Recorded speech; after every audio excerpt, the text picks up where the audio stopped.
Elena Bressan was abandoned without noise, without warning. Just a note. Don't wait for me.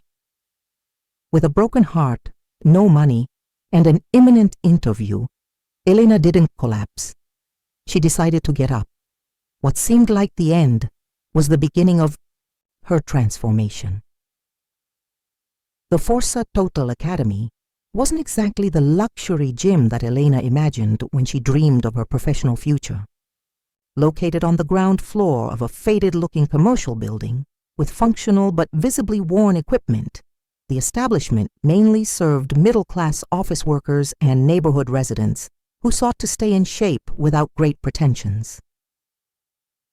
The interview with Rodrigo Santos, the owner, was brief and direct.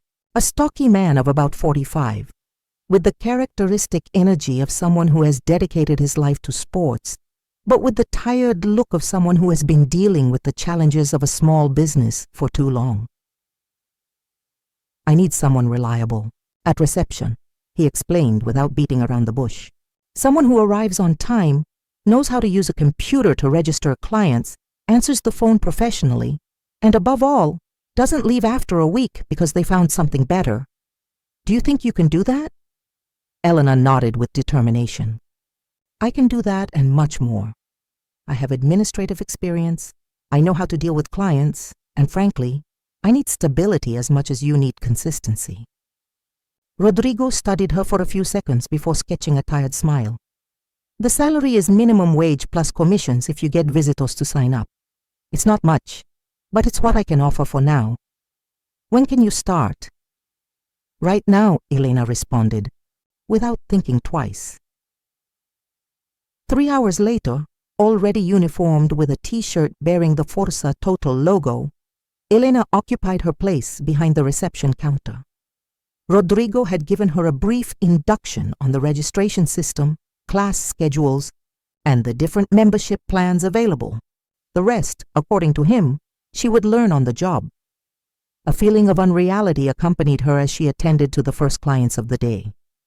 24 hours earlier, her biggest concern was convincing Marcos to look for stable work. Now, she was struggling to memorize the names of instructors and spinning class schedules.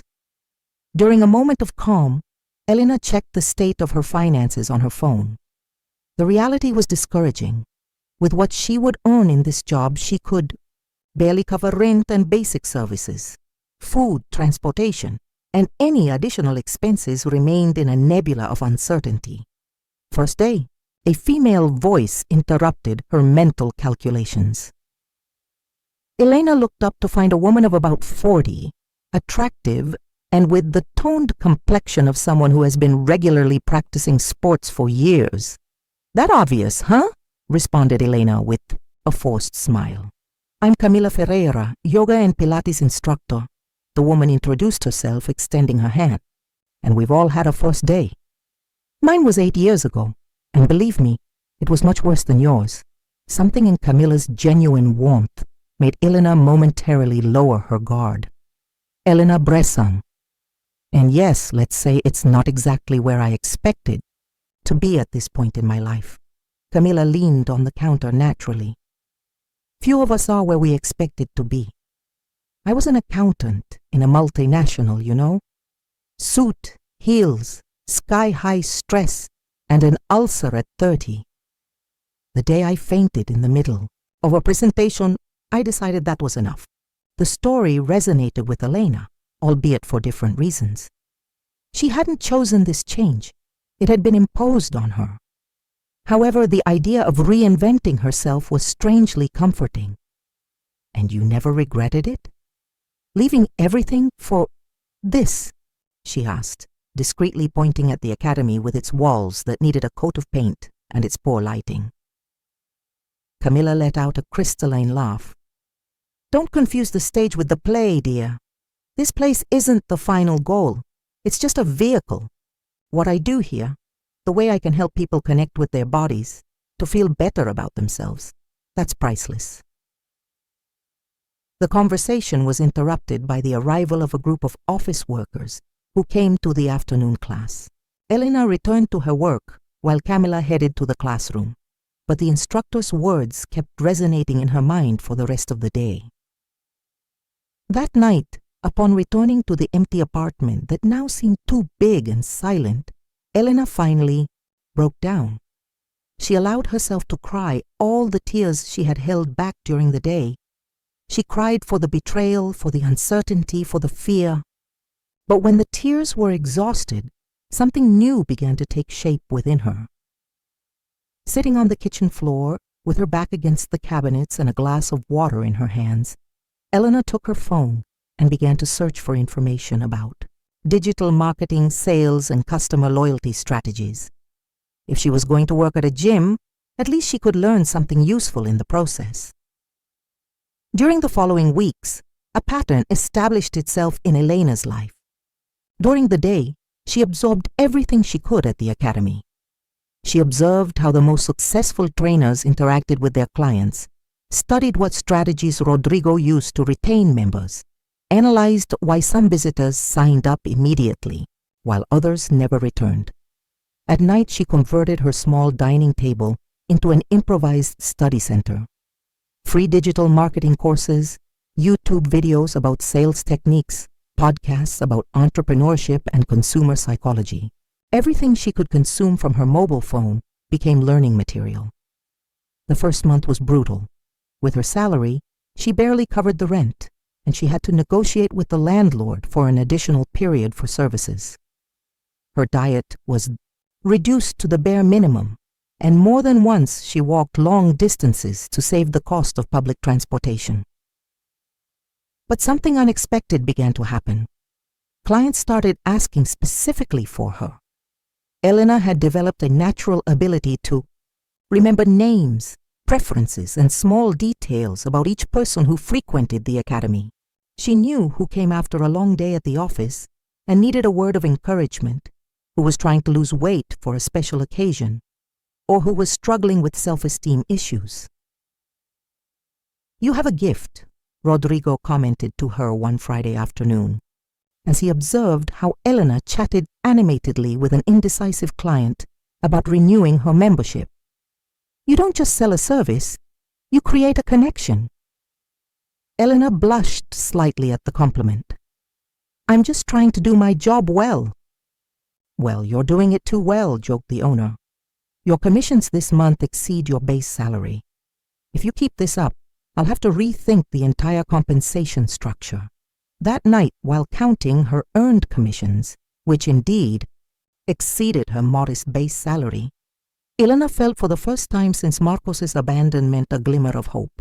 It wasn't much money, certainly not enough to consider herself comfortable, but it represented something infinitely more valuable, tangible proof that she could make it on her own. Upon completing 2 months at Forza Total, Elena's economic situation remained precarious, but no longer desperate. She had managed to catch up with basic services, kept rent up to date, and had even been able to buy some ingredients to cook something more elaborate than rice and beans.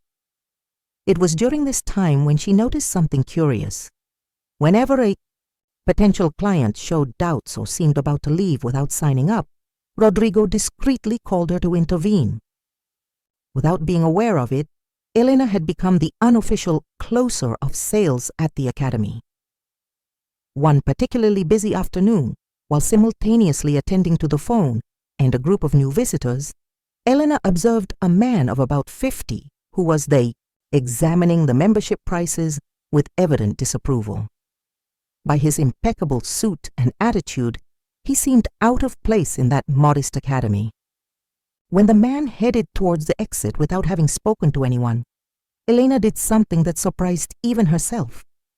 "Excuse me, sir," she called out, momentarily leaving her other tasks. "May I ask you a question before you leave?" The man stopped, slightly surprised. "Go ahead. You're not looking for a gym for yourself, are you?" Elena maintained a casual tone, as if they were having a conversation between friends. The man narrowed his eyes, intrigued. "How do you know?" "Because you're not looking at the equipment or facilities. You're evaluating the atmosphere. And I would dare say you're looking for a place for someone important to you, perhaps your teenage daughter or your wife?" A brief smile appeared on the man's face. "My wife, in fact. After 20 years of marriage, she has decided she wants to recover her energy, as she says. But honestly, this place doesn't convince me." Elena nodded understandingly. "And you're absolutely right to be demanding. If I may ask, what exactly are you looking for her?"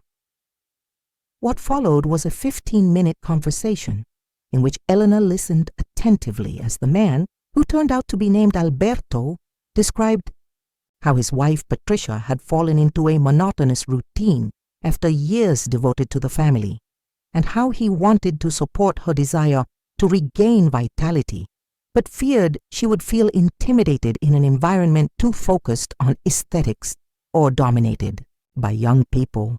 "Do you know what Patricia needs?" Elena finally asked. "She doesn't need the most luxurious gym in the city. She needs a place where she feels welcome and respected, where she can progress at her own pace without judgments. And that's exactly what we offer here." She pointed to the training area where Camila was guiding a diverse group of women of varied ages and physical conditions through exercises adapted for each one. "Look at that class. We have executives, housewives, students, even a 72-year-old lady who started 6 months ago and now doesn't miss a class. Camila, our instructor, has a special talent for making everyone feel capable." Alberto observed the scene for a few moments and then looked back at Elena. "You speak with a lot of passion for just being the receptionist." "Because I'm not just the receptionist," Elena responded with a confidence she didn't know she possessed. "I'm the person who cares about ensuring that each member finds exactly what they came looking for. And I assure you that Patricia will find much more than exercise here. She'll find a community." To everyone's surprise, especially Elena's, Alberto not only signed his wife up for the most complete annual membership, paying entirely in advance, but also requested personalized sessions with Camila. That afternoon, when the last client left and closing tasks began, Rodrigo called Elena to his small office. The young woman's heart accelerated, fearing she had made some mistake by taking so much initiative with Alberto. "Sit down," indicated Rodrigo, pointing to the only chair available in front of his cluttered desk. "I want to understand what just happened out there." Elena began to explain herself, but Rodrigo interrupted her with a gesture. "I don't mean the sale itself, which was impressive, by the way. I mean how you did it. That man came in here convinced that our place wasn't good enough and left believing we were doing him a favor by accepting his money. That's not a technique you learn in a standard sales manual." Elena shrugged, suddenly aware that she was being observed with an interest she had never experienced before. "I just connected with what he was really looking for, which wasn't a gym, but a solution for someone he loves." Rodrigo leaned back in his chair, studying her with a new look. "Have you considered working in sales directly? And I don't mean occasional commissions for registrations, but a formal position." Elena's heart skipped a beat. A position in sales would mean a higher base salary and, above all, regular commissions. It could represent the end of her nights, counting pennies and calculating which essential expenses she could give up to make it to the end of the month. "I'm more than interested," she responded, trying to control her enthusiasm. "Good," nodded Rodrigo.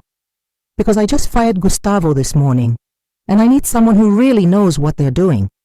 The position is yours if you want it, but I warn you, the sales targets are demanding and there's no safety net. If you don't sell, you don't earn. Do you understand what that means?" Elena thought about her empty apartment, about Marcos's note, about the nights studying marketing on her phone until her eyes burned, about the endless walks to save the cost of the bus.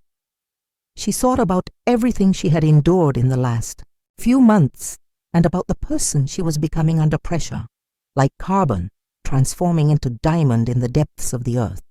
"I understand perfectly," she responded with a serene smile, "and I accept the challenge."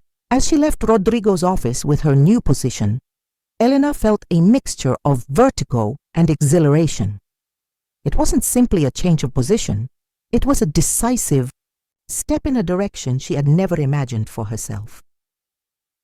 That night, as she reorganized her budget to reflect her potential new income, Elena paused a moment to observe the framed photograph she still kept in the living room. Her and Marcos smiling. During a beach vacation 2 years ago, they looked so happy, so completely unaware of the future that awaited them. With a decisive gesture, she removed the photograph from the frame and stored it in a box along with other memories that no longer served her present.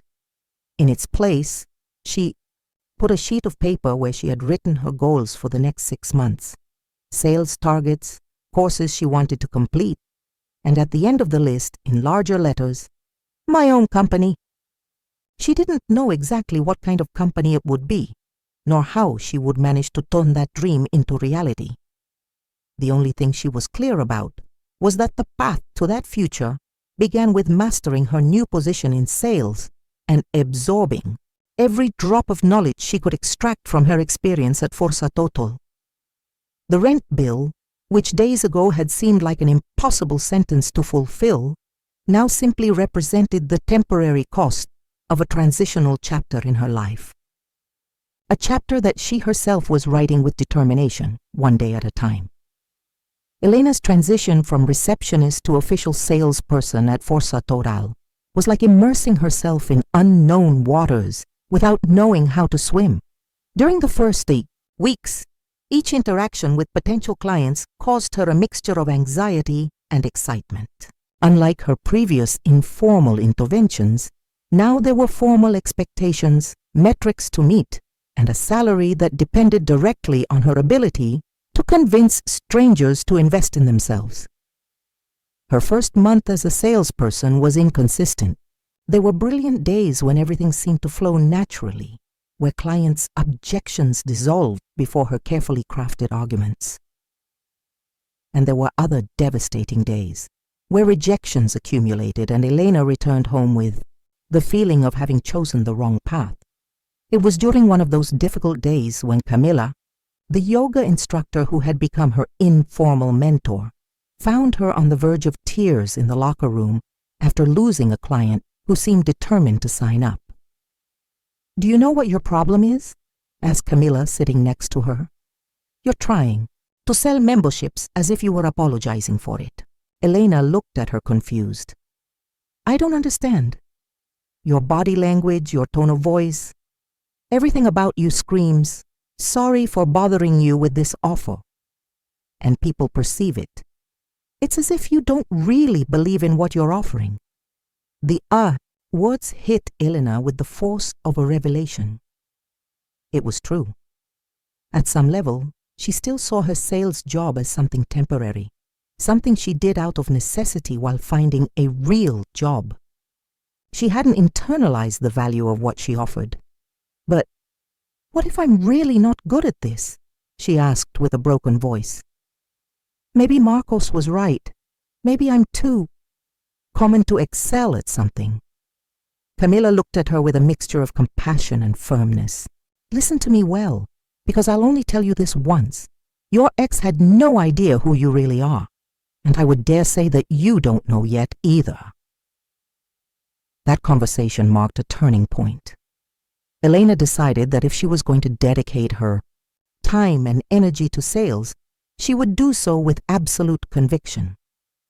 She began to systematically study the clients, their behavior patterns, their motivations, their most common objections.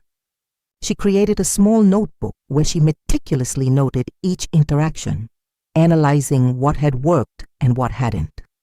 In parallel, she intensified her nightly studies. She no longer just consumed free content about marketing, but had invested part of her first commissions in a structured course on consultative sales. She learned about the importance of active listening, identifying underlying needs, creating value before trying to close it. The change in her performance wasn't gradual, it was transformative. By the end of her second month as a salesperson, Elena had not only reached the targets set by Rodrigo, but had exceeded them by a considerable margin. Her technique had been refined to become something unique, a combination of genuine empathy with deliberate strategy. "It's almost as if you were reading people's minds," commented Rodrigo during a team meeting where he presented the monthly results. "You should share your method with the rest of the team." Rodrigo's casual suggestion planted a seed in Elena's mind. A method. She hadn't thought of her techniques as a cohesive system, but upon reflecting on it, she realized that she had indeed developed a structured approach that could be taught. That night, instead of following her usual study routine, Elena began to systematically document her sales process.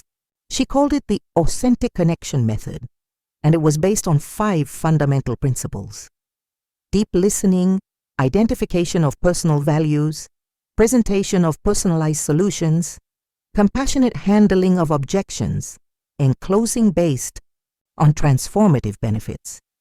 What began as a personal exercise soon became an improvised manual of about 30 pages that Elena printed and hand-bound. With some timidity, she shared it with Rodrigo, who was so impressed that he organized an internal workshop where Elena would present her method to the entire team. On the day of the workshop, Elena felt a mixture of nervousness and excitement that she hadn't experienced since her university days. In front of her were not only the other salespeople, but also the trainers and even the administrative staff, all curious to know the secret behind her sudden success in sales. "There is no magic script," began Elena, surprising herself with the clarity and firmness of her voice. "What works is understanding that behind each potential client is a person with very specific desires, fears, and expectations. Our task is not to sell them a membership, but to help them see how our service can be the bridge between their current reality and the life they want to live." For the next 2 hours, Elena broke down each component of her method, illustrating each point with concrete examples from her experience at the academy. To her surprise, what most captured the team's attention wasn't her closing techniques, but her approach to building authentic relationships. "What Elena is describing isn't just a sales strategy," Camila intervened toward the end of the session. "It's a customer service philosophy that we could apply in every area of our business." The workshop was a resounding success. In the following weeks, Elena noticed how several of her colleagues began to implement aspects of her method, some with immediate results. Rodrigo, always attentive to business dynamics, didn't take long to notice the positive impact on the general atmosphere of the academy and on client retention numbers. One afternoon, 4 months after her promotion to salesperson, Rodrigo called Elena to his office again. This time, however, he wasn't alone. Next to him was an executive-looking man whom Elena didn't recognize. "Elena, I present to you Paulo Mendes," said Rodrigo. "Paulo is the regional director of Evolução Fitness, the premium gym chain that is expanding throughout Brazil." Elena shook the executive's hand, feeling a sudden tension in the atmosphere. Was Força Total being acquired? Did that mean changes in personnel? "Mr. Mendes was impressed with our growth figures for the last quarter," continued Rodrigo, "especially considering that we are an independent gym with limited resources. I explained to him that a large part of that success is due to a new sales and retention strategy that we recently implemented.